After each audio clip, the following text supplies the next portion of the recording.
충만합시다. 아멘. 저는 오후 예배도 볼만해요. 성도들이 많이 예배드려서 참 설교하기도 좋고 그렇습니다. 감사하게 생각을 합니다. 안디옥교회는 건강한 교회입니다. 위대한 교회입니다. 예루살렘 교회와 더불어서 본이 되는 초대교회의 모델이 되는 그런 좋은 교회입니다. 그 중심에 성령님이 계시고 성령님을 빼고 말한다면 그 중심에 놀랍게도 성도들이 있어요. 성도들. 목회자가 아니라 성도들이 있어요. 몇 가지 특징을 간략하게 오늘 말씀을 나누게요. 첫 번째 한번 따라합시다. 고통 중에 복음 전하는 성도들. 자, 19절을 읽을게요. 시작.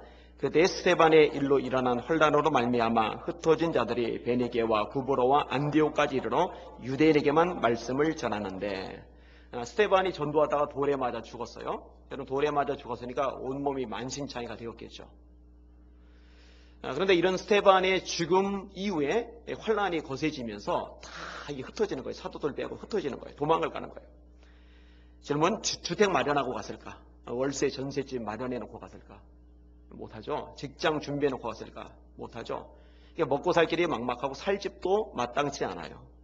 그런데 흩어진 곳에서 그들이 복음을 전합니다. 정말 대단하죠. 예수님의 지상의 명령을 마음에 새긴 거예요. 밖의 상황이기 때문에 전도하면 먹혀들까 이런 생각이 들잖아요. 그런데 성령님께서 그들의 증거를 사용하시는 거예요. 저는 지금도 마찬가지라고 생각을 합니다. 요즘 시대에 전도가 될까? 그런데 전도하는 교회는 돼요. 왜냐하면 구원의 역사는 하나님께 달렸거든요. 성령께서 마음을 여시면 구원의 문이 열리거든요. 순종을 안 해서 그렇지 전도하면 지금도 됩니다.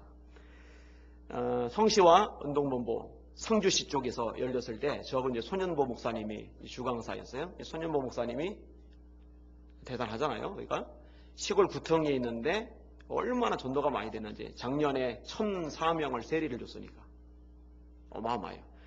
근데 이 목사님이요 보통 강성이 아니더라고요. 같이 앉아서 얘기를 나누면서요, 야 이런 양반이 다 했나 재미난 얘기를 하는데, 대표 기도를 앞에서 시키잖아요. 근데 2분 딱 하게 하는데, 써가지고 와서 딱 하게 하는데, 왜냐면 새신자들이 왔는데 주책맞게 대표 기도 길게 하면은 그 새신자들 질린다 이거죠.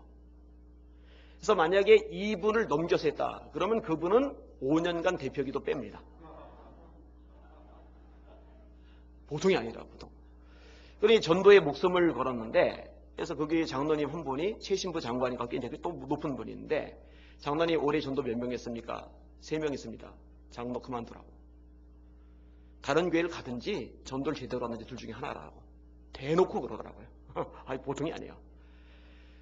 그런데 그 장로님이 삐지는 게 아니라 훈련이 잘 된 거죠. 다음 주에 보니까 버스에 대절해서 사람들 가득 싣고 온 거예요.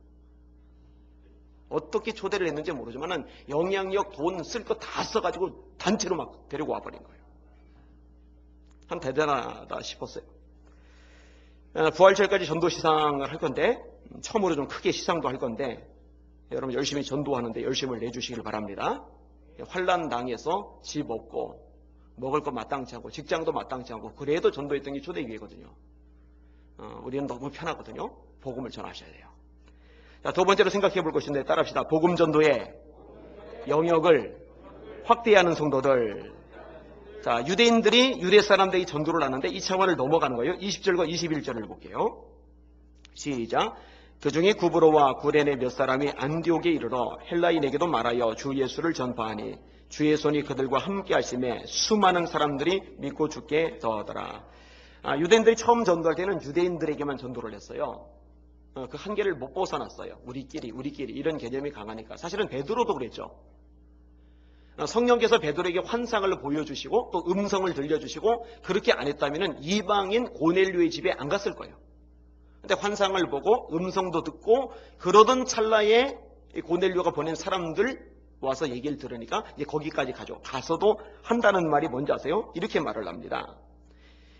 베드로가 하는 말이에요. 고넬료 거기 모인 사람들에게 유대인으로서 이방인과 교제하며 가까이 하는 것이 위법인 줄은 너희도 알거니와 하나님께서 내게 지시하사 아무도 속되다 하거나 깨끗하지 않다 하지 말라 하시기로 부름을 사양하지 아니하고 왔노라.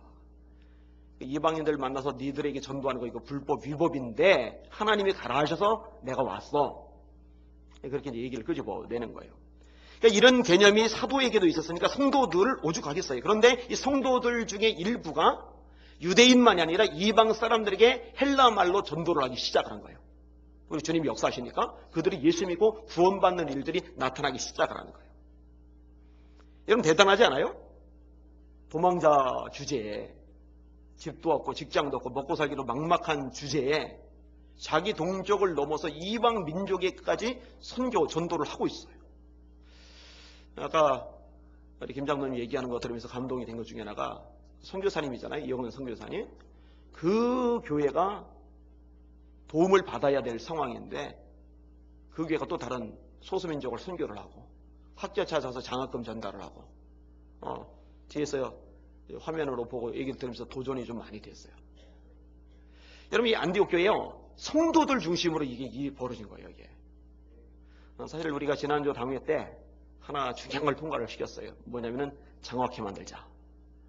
지금 우리 건축기회 이자 부담도 있고 올해부터 원금도 갚아 나가야 되고 작년에 한 3천만 원 정도 갚았고 올해만 8천만 원 원금을 이제 갚아 나가야 되는데 우리도 아쉬운데 그래도 일을 벌이자.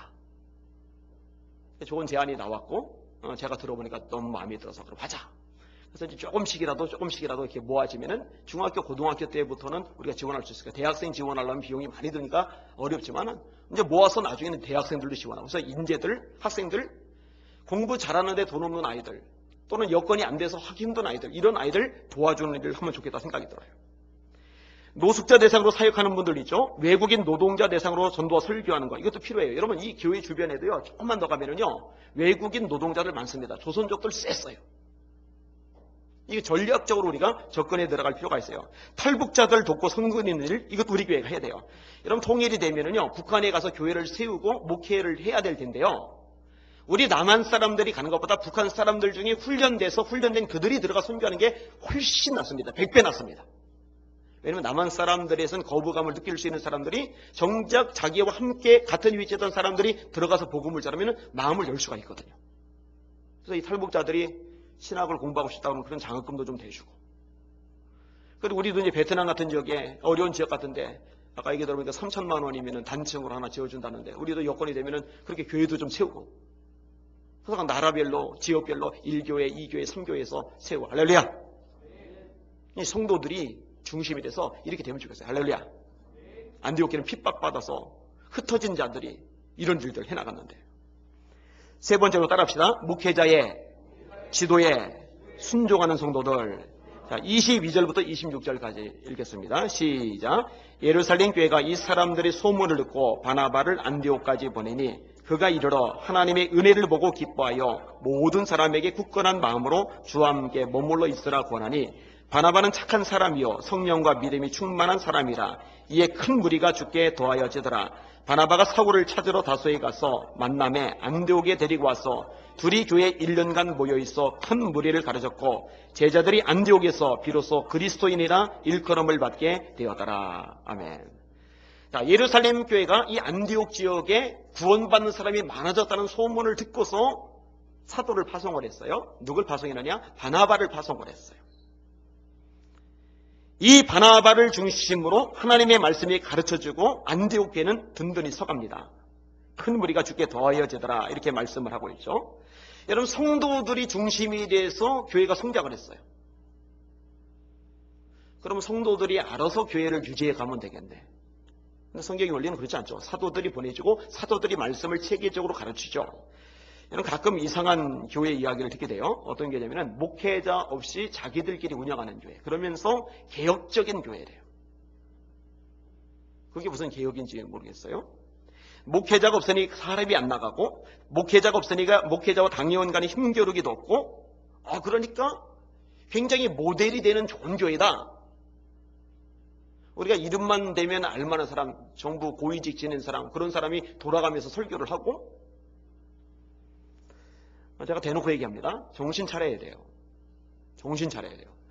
에베소서 4장에 보니까 주께서 혹은 사도로 혹은 복음 전환자로 혹은 선지자로 혹은 목사와 교사로 주셨으니 이는 성도를 온전케 하여 봉사의 일을 하게 하며 그리스도의 몸을 세우게 하려 함이라. 자, 사도로 세운 분 누구예요? 선지자로 세운 분 누구예요? 목사로 세운 분 누구예요? 누가 세우셨어요? 하나님이. 왜 세우셨어요? 필요하니까. 역할이 있으니까. 근데 다 제껴놓고 우리끼리 하겠대요. 그거는 인간 집단으로 전락한 것이 뭔가 문제가 있어요. 그런 식으로 따지면은 이 안디옥 지역에도 목회자가 파송될 필요가 없어요. 바나바가 갖고 혼자 하기에 역부족이다 싶으니까 바울을 총빙해가지고 아직 인정받지 못하는 바울 데리고 가가지고 같이 사역을 하고 같이 목양을 하잖아요. 가르쳤다라는 말이 나오잖아요. 근데 이럴 필요가 없게 되는 거죠. 제가요, 조만간 이제 제주도 또 열방대 가서 강의를 할 텐데 한국의 문제점에 대해서 이제 강의를 할 거예요. 그리고 이런 부분도 다룰 건데요. 뭐가 문제냐? 부패도 문제고, 그죠? 열심 없는 것도 문제고, 그런 것도 문제지만은요. 인간적으로 성경보다 자기들의 생각, 가치관, 문화를 더 위에 놓는 것, 이것도 문제예요. 성경대로 가야죠. 말씀대로 가야죠. 교만이에요, 그러냐. 잘난 척밖에 안 돼요. 자, 이 안디옥 성도들이 이때 어떤 반응을 보입니까? 잘 가르침을 받아요. 그리고 여기서 비로소 그리스도인이란 말이 나오기 시작합니다. 바울과 바나바가 가서 체계적으로 가르치고 이 말씀을 체계적으로 받아들이고 삶의 변화가 일어나고 이 모습을 보고 주변 사람들이 그리스도인이라 부르기 시작을 해요. 이 그리스도인이라는 칭호가 제일 처음 나온 본문이 오늘 본문이거든요. 야, 이거 우리가 세워서 우리가 주동해서 그런 거 없죠. 목회자들이 와서 하나님의 말씀을 가르칠 때 겸손하게 그 말씀을 받아들이고 순종하고 변화되고. 자, 네 번째 따라합시다. 다른 이들을 도울 줄 아는 성도들. 27절에서 30절까지 읽을게요. 시작. 그때 선지자들이 예루살렘에서 안디옥에 이르니 그 중에 아가보라는 한 사람이 일어나 성령으로 말하되 천하에 큰 흉년이 들리라 하더니 글라오디아 때에 그렇게 되니라. 제자들이 각각 그 힘대로 유대에 사는 형제들에게 부조를 보내기로 작정하고 이를 실행하여 바나바와 사울의 손으로 장로들에게 보내니라. 자, 선지자들이 예루살렘에서 안디옥에 이르러서요. 그 중에 아가보라는 선지자가 예언을 했어요. 천하가 큰 흉년이 들 거다. 로마 황제 글라우디아 때에 이 말씀이 성취가 돼요. 그러니까 전역이 굶주림으로 이제 고생을 해요. 여러분, 흉년이 들면 모두가 힘든데 그래도 차등은 있어요. 잘 사는 사람은 그래도 버티는데 가난한 사람들이 진짜 죽어나가는 게 흉년이죠. 그럼 안디옥 교회는 상황이 어땠을까? 안디옥 교회는 상황이 어땠을 것 같아요, 여러분? 안디옥 교회. 여러분, 안디옥 교회도 흉년에서 자유롭지 못하죠. 그리고 이 안디옥 교회를 세운 주체들이 누구죠? 핵심 멤버들이 누구죠? 예루살렘에 있다가 박해 때문에 신앙의 자유를 찾아서 목숨을 건지기 위해서 도망친 무리들이죠. 이 도망친 이들은 도망친 그곳에서 소유가 넉넉한 사람들일까요? 아니면 먹고 살기 힘든 사람들일까요? 도망자들이 무슨 형편이 넉넉하겠습니까? 게다가 이 교회는 신생교회입니다. 아직 체계도 없고 전통도 없고 재정이 모아질 만한 아무런 준비도 없어요. 교회가 그래도 저력이 있어야 좀 이렇게 통장 잔고도 좀 있고 이걸로 일도 좀 벌이죠. 이 안디옥 교회는요, 교회가 창립된 지 얼마 되지도 않은 교회입니다. 전체가 흉년이 든 상태에다가 주동자 중심에 있는 사람들이 피난민들이고 게다가 세워진 지 얼마 되지도 않은 교회, 야, 우리도 힘들다, 우리도 어렵다, 우리도 지친다, 이런 말이 나올 만도 한데 더 어려운 교회를 생각하고 헌금을 걷어서 바울과 바나바의 손으로 그들에게 선교기를 보내요. 왜 하나님께서 안디옥 교회를 놀랍게 쓰셨을까? 왜 이렇게 위대하게 만드셨을까? 이유가 있어요. 이 안디옥 교회는요, 자기밖에 모르는 교회가 아니에요. 이 안디옥 교회 성도들은요, 자기밖에 모르는 성도들이 아니에요. 우리도 어렵지만, 우리도 힘들지만 더 어렵고 더 힘든 사람들을 위해서 우리 그것을 내놓자 하고 기꺼이 손을 열 줄 아는 그런 성도들이었거든요. 나는 우리 교회 성도들이요, 이렇게 통이 컸으면 좋겠어요. 스케일이 컸으면 좋겠어요. 여러분, 부자라고 많이 배웠다고 사람이 스케일이 큰 건 아니에요. 마음가짐 자체가 커야 돼요. 여러분, 마음이 커질 수 있기를 주의 이름으로 축원합니다. 스케일이 커질 수 있기를 주의 이름으로 축원합니다. 사실은 이제 담임 목사 성도들이 이게 다 맞아 떨어져야 돼요. 담임 목사가 속이 밴댕이 소갈딱지만큼 좁아도 문제고, 성도들이 밴댕이 소갈딱지 같이 좁아도 이것도 문제고, 목회자도 성도도 이게 스케일이 좀 커야 하나님이 보시고, 아, 이 녀석들은 내가 마음껏 쏟아봐도 헛된 짓 안 하고 제대로 쓰겠구나 하고 축복도 주실 줄 믿으시길 바랍니다. 정인수 목사님이라고 미국 갔을 때 만났어요. 미국의 최대 한인교회 중에 하나입니다. 제가 어제 이번에 설교 하나를 궁금해서 들어봤어요. 그런데 감동적인 내용이 나오더라고요.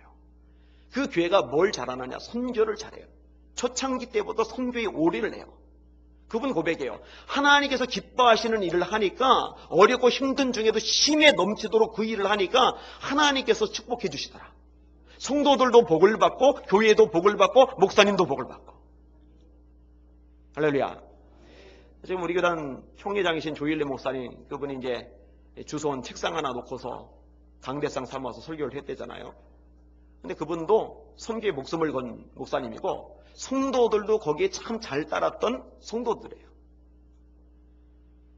하나님께서 그 교회도 복을 많이 주셨더라고요.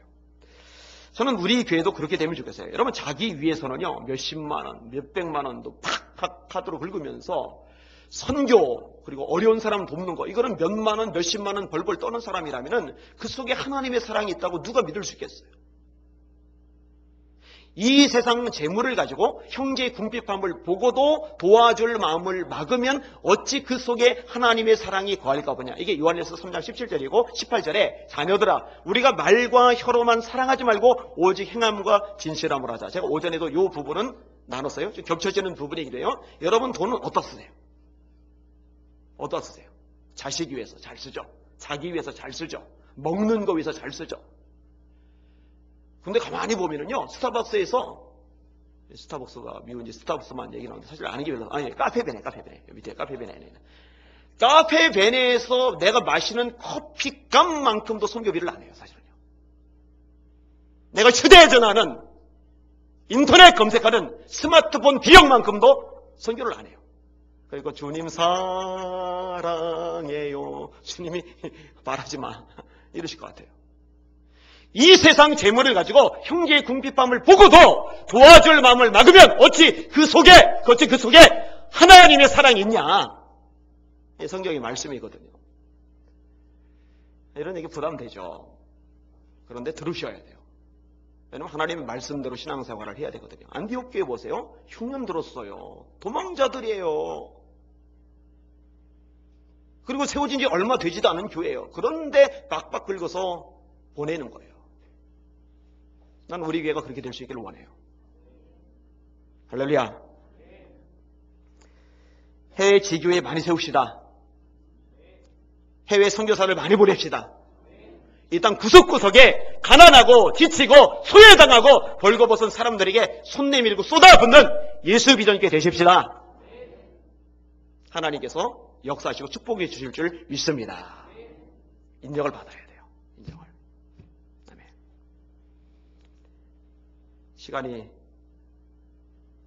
많지 않기 때문에 짧게 그렇지만은 내용은 빠지지 않고 다 전했어요. 자, 4가지 말씀을 드렸어요. 위대한 신생교회 안디옥교회, 이게 오늘 설교 제목입니다. 한번 따라합시다. 위대한 신생교회 안디옥교회. 생긴 지 얼마 안 된 교회인데 전통도 없고 저력도 없고 통장에 잔고도 없는 교회인데 그런데 참 좋은 장점들. 따라합시다. 고난 중에도 전도하는 성도들, 복음의 영역을 확대하는 성도들, 목회자의 지도에 순종하는 성도들, 더 어려운 사람을 생각하고 베푸는 성도들, 그런 성도들이 모인 교회가 위대하지 않으면 어떤 교회가 위대하겠어요? 교회 건물 크고 교인수 많이 모이는 교회가 큰 교회가 아니라 스케일이 큰 교회가 큰 교회예요. 마음이 큰 교회가 큰 교회예요. 우리 예수님께 큰 교회 됩시다. 큰 교회 됩시다. 아멘. 기도하겠습니다. 주님,